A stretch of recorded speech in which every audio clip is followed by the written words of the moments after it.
Hey y'all, Wiggle here. Brief update to what I was working on.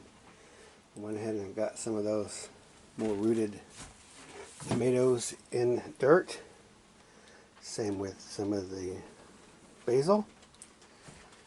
The ones that are less rooted, I put up here that's still not in clean jars. So I'm going to get some clean jars and then clean water and switch them out. So that's it. I pretty much just recycled the water from the jars and then I just rewatered with it so I didn't have to drag water in. I'm making sure these plants get a real good soaking, so they're down in that pot of water. Let it wick up really dry dirt, so it's going to get a really good soaking first time out. Also brought up some aloe. It's been in there for like 3 months with no water, so I'm letting it get a good soaking. I got to get these into a spot for watering. So, oh, nice work. Nice job. So, and I'll water the peppers just a little. I don't want to water them a whole lot. I want them to go dormant. So that's just an update. We'll see how many of those survive. A couple of those tomatoes did not look great as far as the amount of roots on the bottom of the stem, but I went ahead and gave them a shot. So, yeah, I reuse yogurt containers, which are pretty good little pots, and I just take a knife and just cut 2 little slots in the bottom for drainage.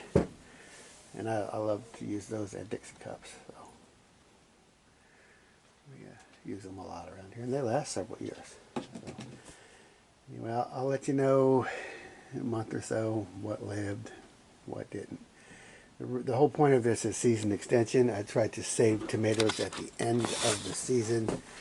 When frost was going to kill them, I tried to take some suckers off, maybe some vine growth, and I tried to get it in here and see if I could get a head start. Because you know what it's like when you try to start from seedlings. They're all leggy, you got to keep them ventilated.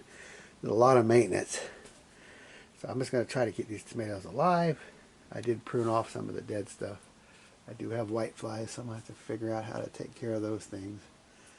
On this little bit of stuff in the greenhouse, I already have the little nasties on them. So, but not keeping it quite so dry, I'm sure it'll be helpful. So, anyway, if you have any questions, let me know. This is my Save the Tomatoes initiative yet again.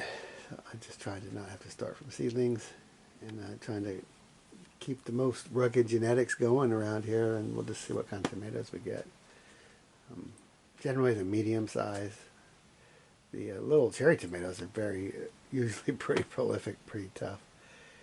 The beefsteak, the bigger tomatoes, they don't seem to be as vibrant.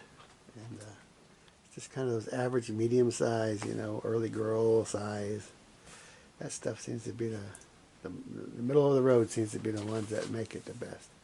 But we'll see what we have. I have no idea of the varieties at this point. Same for the peppers. So I just noticed it's the hot peppers that usually make it, and the banana peppers are always very tough. But the green peppers seem to be the weakest, and that's the ones you want. So we'll see how that goes. So anyway, I'll catch up with you.